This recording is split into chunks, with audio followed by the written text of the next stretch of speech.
दुश्मन के लंका। हो डर रखा न दिल के अंदर, हो डर रखो न दिल के अंदर।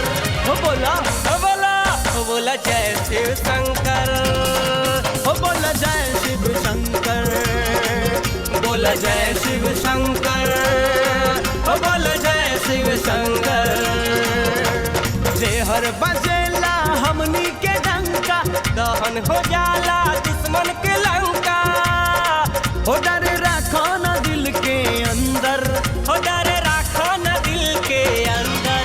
हो बोला बोला जय शिव शंकर, हो बोला जय शिव शंकर, बोला जय शिव शंकर, बोला जय शिव शंकर।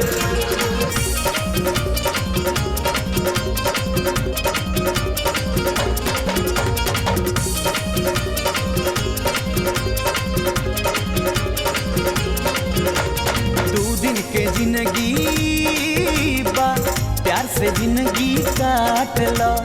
ज्यादा न सफरी तो थोड़ा ही से दुखवा बांट लो।